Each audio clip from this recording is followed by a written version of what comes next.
Hello दोस्तों, स्वागत है आपका इस नई वीडियो में। दोस्तों, आज हम सामान्य हिंदी से संबंधित कुछ महत्वपूर्ण प्रश्नों का प्रैक्टिस सेट लेकर के आपके समक्ष उपस्थित हुए हैं। तो बिना देरी किए इन महत्वपूर्ण सवालों को शुरू करते हैं। इससे पहले यदि आपने चैनल को सब्सक्राइब नहीं किया है तो चैनल को सब्सक्राइब करते चलें। चलिए, इस वीडियो का पहला प्रश्न है, पायो जी मैंने राम रतन धन पायो, किसकी पंक्तियां हैं।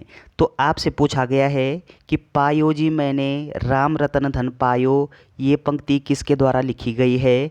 आपका सही आंसर होगा मीराबाई के द्वारा। ऑप्शन बी यहाँ पे सही दिया गया है। अगला प्रश्न है कि साहित्यकार की आस्था किसकी रचना है।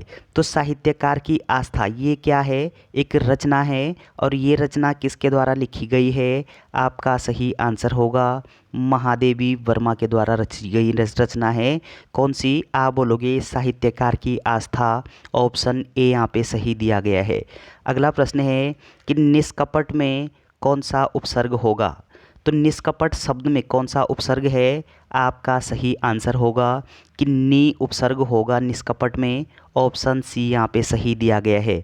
अगला पॉइंट आपको क्या ध्यान रखना है कि उपसर्ग या प्रत्यय निकालते समय आपको ध्यान रखना है कि जो शब्द वहाँ पर बचता है उस शब्द का कोई सार्थक अर्थ होना चाहिए, तब आपका प्रत्यय या उपसर्ग सही निकलेगा। तो ऑप्शन सी यहाँ पे सही दिया गया है। निष्कपट में कौन सा उपसर्ग होगा, आप बोलोगे नी उपसर्ग होगा। अगला पॉइंट आपको क्या ध्यान रखना है कि उपसर्ग कितने प्रकार के होते हैं।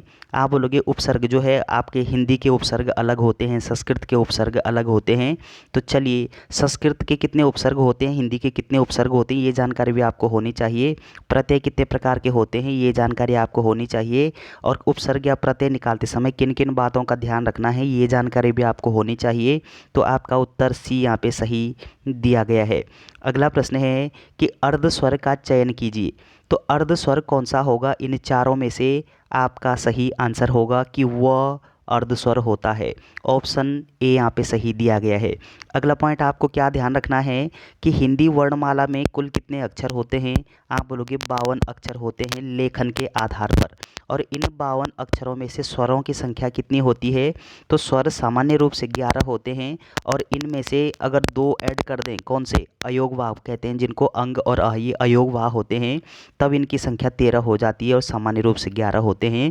और अगला पॉइंट क्या ध्यान रखना है कि ये जो अर्ध स्वर हैं, अर्ध स्वर कितने होते हैं हिंदी वर्णमाला में। आप बोलोगे 2 होते हैं, एक व होता है और दूसरा य होता है। ये हिंदी वर्णमाला में क्या होते हैं, अर्ध स्वर।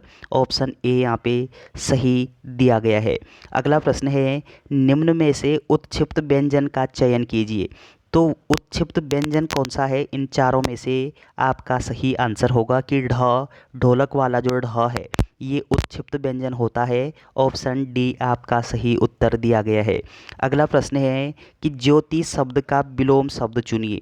तो ज्योति शब्द का विलोम अर्थात उल्टा क्या होता है, ज्योति शब्द का उल्टा क्या होना चाहिए। आपका सही उत्तर होगा कि ज्योति का उल्टा होता है तम। ऑप्शन सी आपका सही उत्तर दिया गया है। अगला प्रश्न है कि मंजरी किसका पर्यायवाची है। तो मंजरी किसका पर्यायवाची शब्द है। आपका सही आंसर होगा कि मंजरी ये आपका फूल का पर्यायवाची होता है। ऑप्शन ए यहाँ पे सही दिया गया है।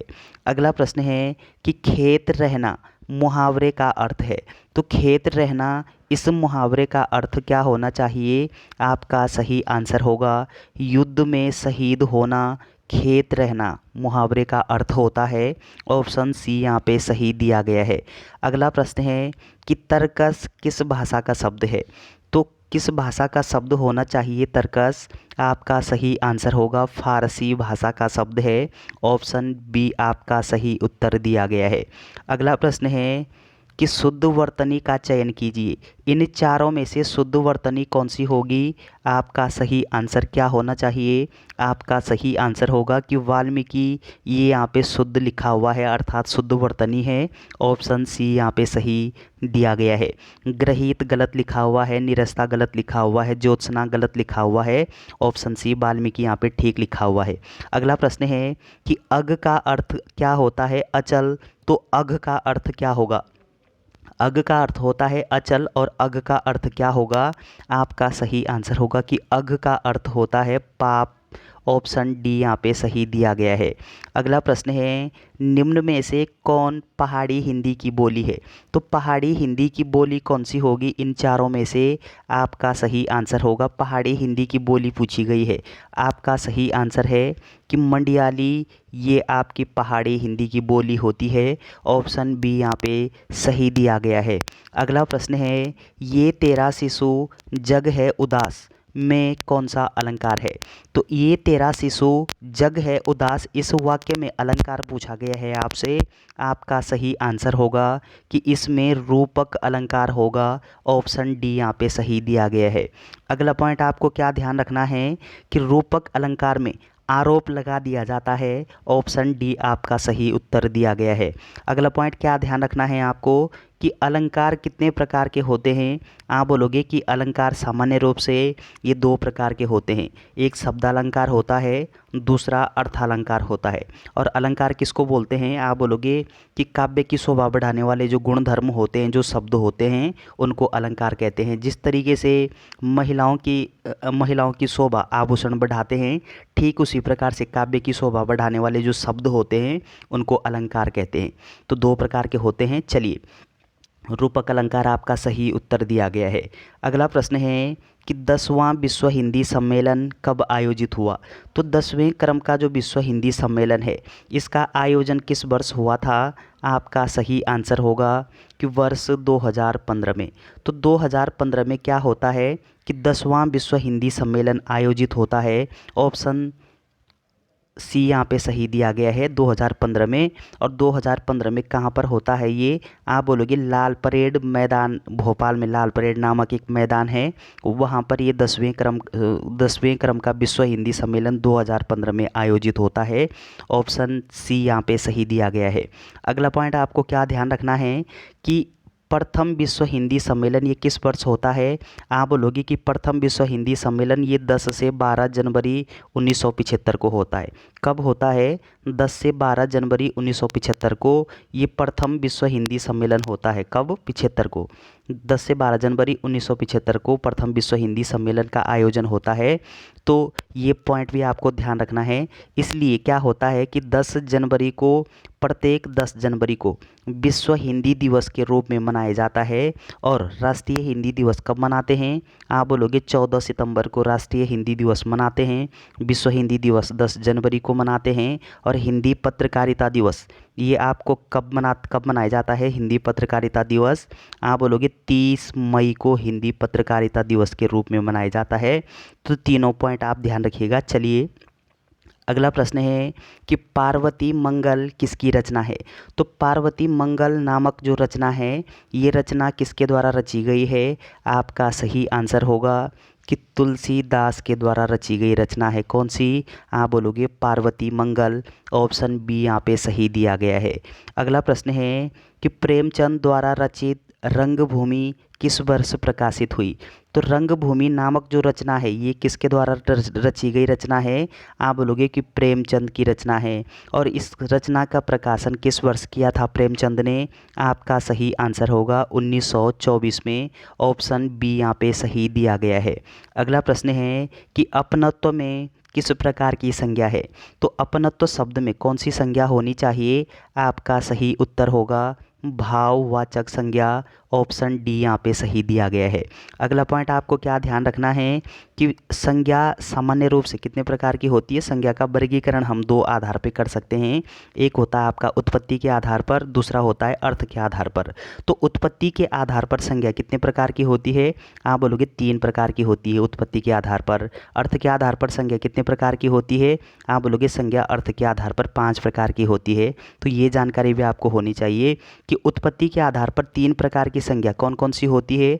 आप बोलोगे यौगिक, योगरूढ़, और तीसरा कौन सा होगा? रूढ़। यौगिक, योगरूढ़ और रूढ़ ये 3 होते हैं किसके आधार पर? आप बोलोगे कि उत्पत्ति के आधार पर। और अर्थ के आधार पर जातिवाचक, द्रव्यवाचक, भाववाचक, व्यक्तिवाचक और समूहवाचक, ये 5 प्रकार के होते हैं अर्थ के आधार पर। तो अपनत्व में किस प्रकार की संज्ञा है? आप बोलोगे भाववाचक संज्ञा। ऑप्शन डी आपका सही उत्तर दिया गया है। अगला प्रश्न है नीलकंठ किस प्रकार का शब्द है? तो नीलकंठ जो शब्द है ये किस प्रकार का शब्द है? आपका सही आंसर होगा यह योग रूढ़ शब्द है। ऑप्शन सी यहाँ पे सही दिया गया है। अगला पॉइंट आपको क्या ध्यान रखना है कि बहुब्रीहि समास के जो सारे उदाहरण होते हैं उन सब में योग रूढ़ होता है। ऑप्शन सी आपका सही उत्तर दिया गया है। अगला प्रश्न है ई किस प्रकार का शब्द है? तो आपसे ई पूछा गया है कि ये किस प्रकार का वर्ण है, किस प्रकार का अक्षर है। आपका सही आंसर होगा यह तालव्य होता है। ऑप्शन बी आपका सही उत्तर दिया गया है। अगला प्रश्न है कि अर्ध समृद्ध स्वर का चयन कीजिए। तो अर्ध समृद्ध स्वर कौन सा होगा इन चारों में से? आपका सही आंसर होगा कि ए यहाँ पे अर्ध समृद्ध स्वर होता है। ऑप्शन ए यहाँ पे सही दिया गया है। अगला पॉइंट आपको क्या ध्यान रखना है कि हिंदी वर्णमाला में स्वर कितने प्रकार के होते हैं, स्वरों की संख्या कितनी होती है? आप बोलोगे स्वर 11 होते हैं सामान्य रूप से और 2 अयोगवाह होते हैं अंग और अह। अब स्वरों की मात्राएं कितनी होती है? आप बोलोगे स्वरों की मात्राएं 10 होती है। और स्वरों का वर्गीकरण भी हम अनेक प्रकार से कर सकते हैं कि अर्ध समृद्ध स्वर होता है, समृद्ध स्वर होता है। तो चलिए आपका सही उत्तर ऑप्शन ए यहाँ पे सही दिया गया है। तो चलिए दोस्तों, वीडियो अगर आपको अच्छी लगती है तो चैनल को शेयर करना, कमेंट करना, लाइक करना ना भूलें। Thanks for watching.